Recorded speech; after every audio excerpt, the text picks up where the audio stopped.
I had been sent to Korea from my university a few years ago. They told me that for my major, I had to go somewhere in Asia, and my friend had really talked up Korea for me. I knew nothing about it, and I decided, what the hell, I embarked on a semester-long trip. I only had one serious boyfriend in my life, who I broke up with a few months prior. I also didn't enjoy one-night stands, and wasn't digging the dudes at the clubs in Seoul. But I still wanted to have some sort of romantic experience, I suppose. So my friend recommended I use a dating app to meet English-speaking Koreans. That way I could meet someone and experience the actual dating culture. I thought I'm young, so why not? I was just so eager to have new experiences. Maybe it sounds dumb trying to date in a foreign country, but it worked out for me eventually, just not the first date. I met him on a dating app after being in Seoul about 3 weeks.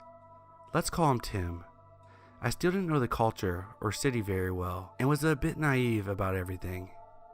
He eagerly wanted to meet me for a date after talking to me, and he seemed nice. I should have asked more questions. I should have also noticed that he wasn't giving me many details about himself. Tim was a bit older than me, but claimed that he was a college student. I assumed that he'd done a little bit of military time, since all men have to in Korea, and then returned to school afterwards. We talked for a bit and decided to meet up for a tea date near the school I went to. He wanted to come to my dorm originally to pick me up, but I lived in an all-women's dorm and didn't want him to know exactly where I lived since we were still strangers. So instead, I insisted that we meet at the main town center near the subway. He really didn't like this idea, which looking back at it was a major red flag, but eventually I insisted. The night of the date, I waited an hour for this guy. He was very late. Tim weirdly claimed he just wanted to make me wait. I thought he was kidding and messaged him a laughing emoji, assuming he was just lost. When he finally arrived, he was much smaller than I thought, but a man's height has never been something I care much about. He was also quite thin. Maybe I let my guard down because I didn't see him as a physical threat, which was a mistake in the end. Right off the bat, he was way too touchy with me and breathed creepy and heavily. I was so off put by his demeanor. I'm usually very tolerant with different personality types, but this was very odd to me. I had been told that most Korean men would be polite and not so touchy on the first date. He was also dressed oddly, like in business attire for a date, but I thought maybe it was a Korean thing. Again, I was dumb and knew jack shit about the culture. Then, the first thing he said to me was, "You're not as white as I thought you were."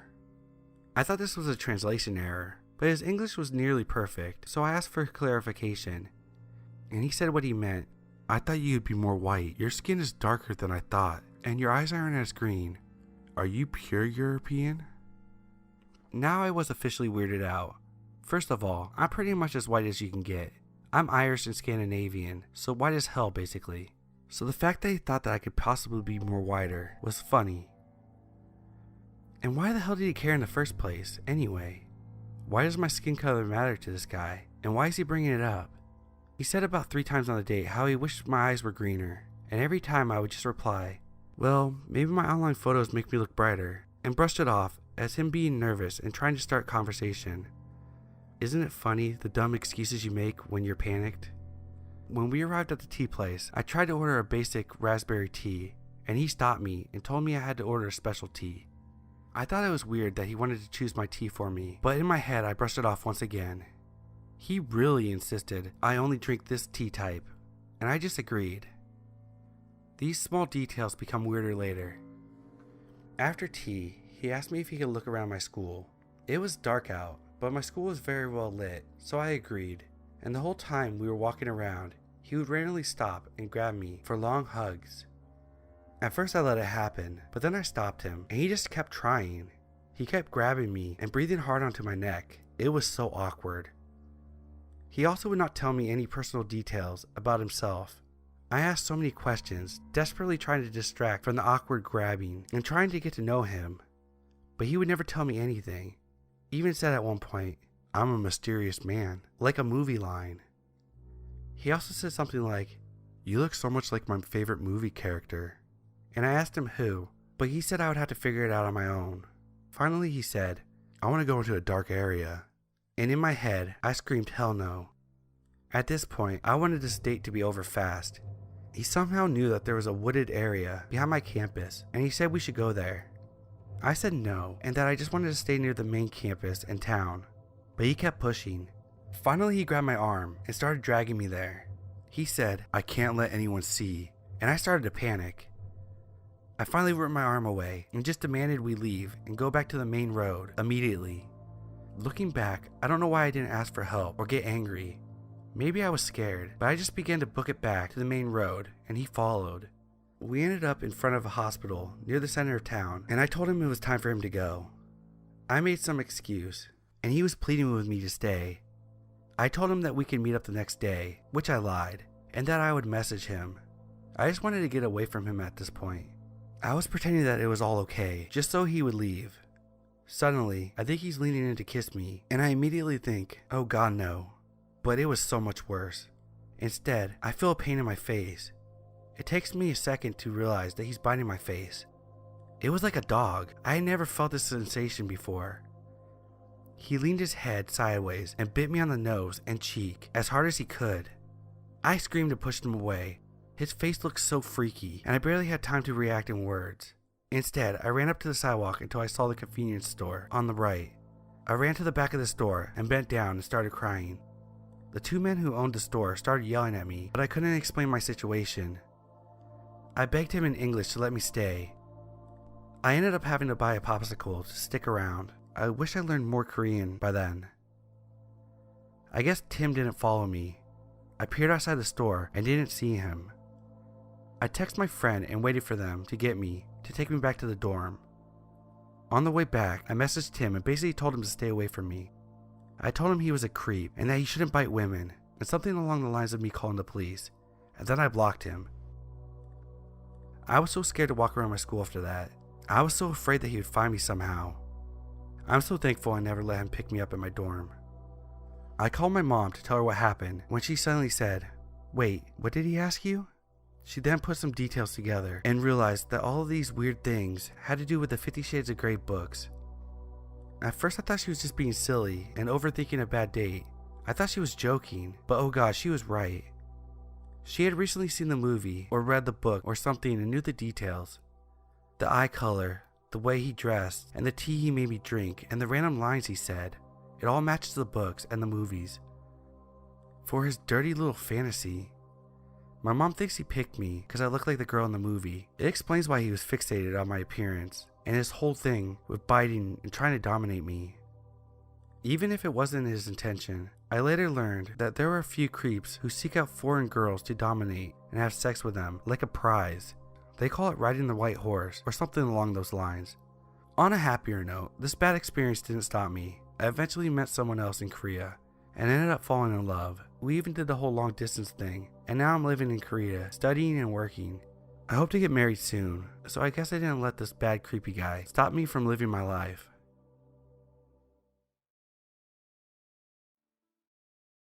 So this just happened today. Against my better judgment, at the beginning of the month, I got a Tinder. I matched with a few guys, etc. One of them is James.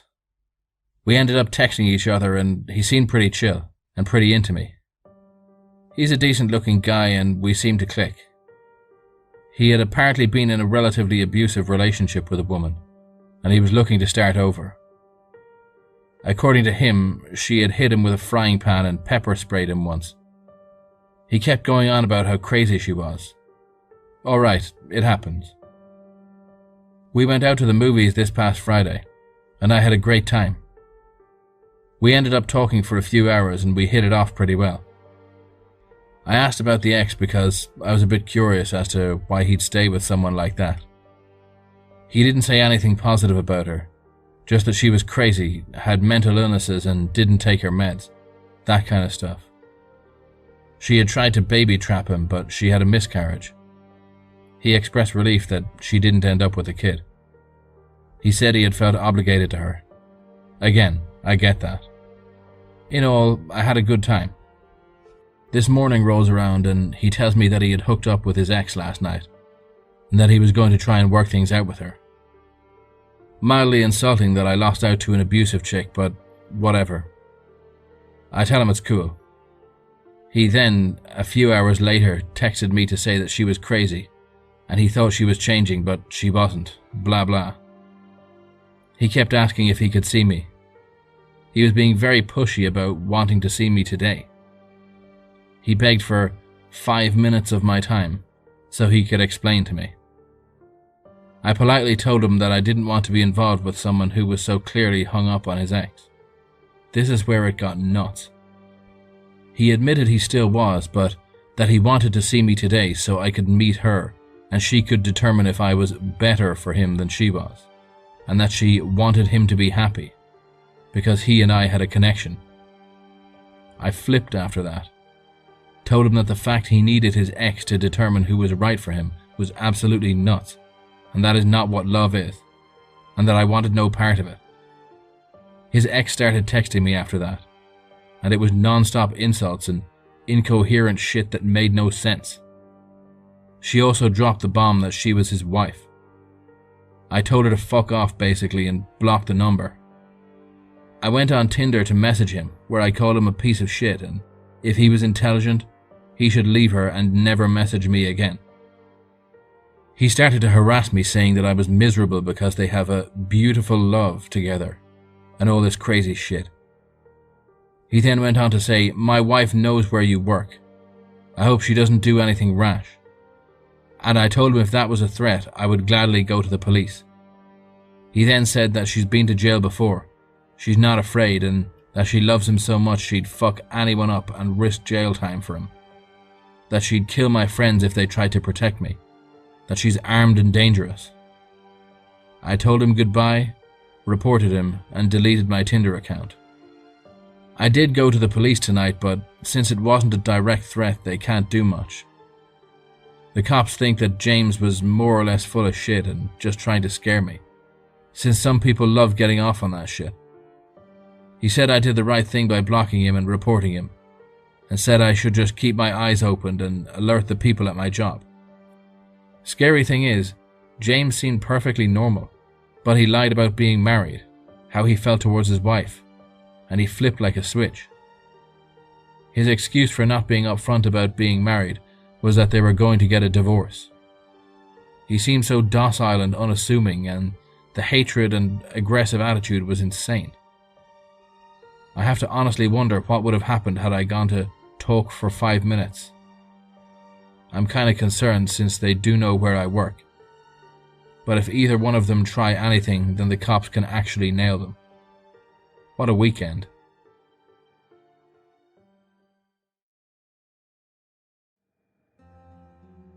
During college, I dated a fairly well-known and talented local musician named Tim. As horrible boyfriends tend to be in the beginning, he was a loving, attentive, charismatic, and seemingly normal partner. He made me mixtapes, cooked my favorite meals, and dedicated songs to me at open mic nights around town. I, young, foolish, naive, was deeply smitten by his mysterious, dark, and artistic allure. However, over the course of our year-long relationship, his mental health severely declined. He had the ability to appear lucid around normal and other people, but in private began suffering delusions, compulsive lying, and created art that focused on themes of murder. I was worried sick, and his condition was exhausting, but I did my best to be kind and understanding and supportive. I loved him and believed that he shouldn't have to struggle with his mental illness alone. One time he vanished without a trace for a full day. I found his apartment empty, lights on, front door wide open, and phone on his nightstand. I took a few deep breaths and called all around the city for hours, before finally discovering he had been involuntarily checked into a mental hospital. I did my best to be strong for him, seeing him every day during his supervised visitation hour and bringing him his favorite books to pass the time, and holding him as he sobbed that it was all a mistake, that he didn't belong there. It was surreal to see my gentle, intelligent, normal albeit depressed boyfriend surrounded by visibly insane long-term psych ward patients. For real, this place was like something out of a horror movie. In retrospect, none of the staff ever told me the real reason why he was there, and I was too polite and naive to ask. Our relationship ended a few months later. I found undeniable evidence that he was cheating on me, and secretly relieved, confronted him. I told him to leave my apartment and never returned. He cracked. The gentle Tim I had known and loved melted away to reveal a new persona with dead wild animal eyes that threatened to kill himself with pills unless I took him back. But I was so extremely done that I called the police. They weren't much help, but Tim left. I blocked him everywhere and never contacted him again. But he left me insane voicemails from different numbers for weeks afterwards. I was relatively unshaken, and things returned to normal. I graduated, got a sweet job in the same cool college city, and 6 months later I woke up to concerned texts from mutual friends, saying that they didn't want to freak me out, but Tim was off his meds, clearly manic, and was posting a newly written song all over social media. His best friend, who hadn't been in touch since before the breakup, sent me an apology, along with a screenshot of the lyrics. That got my attention. I don't want to read them here because they'll lead you back to his Bandcamp, but the song was pretty explicit about my rape and murder, but in a sort of cleverly disguised way. It's catchy too, the barstool. I checked his profiles myself from a friend's account, and he was posting dozens and dozens of totally insane rambling statuses, most of them about me. They flip-flopped between flowery love and prose to murder imagery. His friends were reacting with concern, but a few egged him on, probably thinking he was just venting about his ex. I decided that it would be best to continue ignoring him, but I saved screenshots just in case. A few days later, while at work, I looked up from my computer to see Tim enter into the far side of the studio, and my blood turned to ice. He was talking to my creative director. It looked cordial enough, and I saw Tim begin to casually scan the studio. I ducked down and bolted into my favorite project manager's office, slammed the door and unleashed upon her what must have been a nearly unintelligible explanation of what was happening. I was shaking so hard I could barely speak, but Nancy was amazing. She understood almost immediately, and she snuck me out of the building and drove me to her car to the police station, where I showed the officers the screenshots and filed a report. My co-workers later told me that Tim was there to inquire about the open designer position. He is not a designer. He had brought with him a portfolio and an elaboratedly fabricated work history that sounded legit. At the end of his interview, he casually asked if I still worked there. He said we used to collaborate. Oh, and he had written a song for me, and it had been picked up by local radio this morning. He asked my co-workers to let me know with warmest regards. That phrase still makes my skin crawl. He then left, found my abandoned car in the parking lot, and paced behind it until the police arrived. Unfortunately, he wasn't enough of a public menace for police to bring him in that day, but the incident helped me secure a restraining order against him. My company was amazing too. I was deeply embarrassed about my literary insane ex coming to the studio, but the CEO filed trespassing complaints against him and created an action plan to keep me safe if it happened again. Not long after, I moved to a different city, and that was that. I haven't heard from him since. But I discovered the most alarming part later. His roommate at the time, Liz, went through a similar experience with him during his breakdown, and when we compared notes much later, she said that she had seen a large axe in Tim's car the same week it had all gone down. She said that she was so worried about Tim's Facebook activity that she removed the axe and hid it from him. Tim was so angry that he completely trashed their house and never came back. And if our timelines are correct, this must have been just before he came to my workplace for his interview.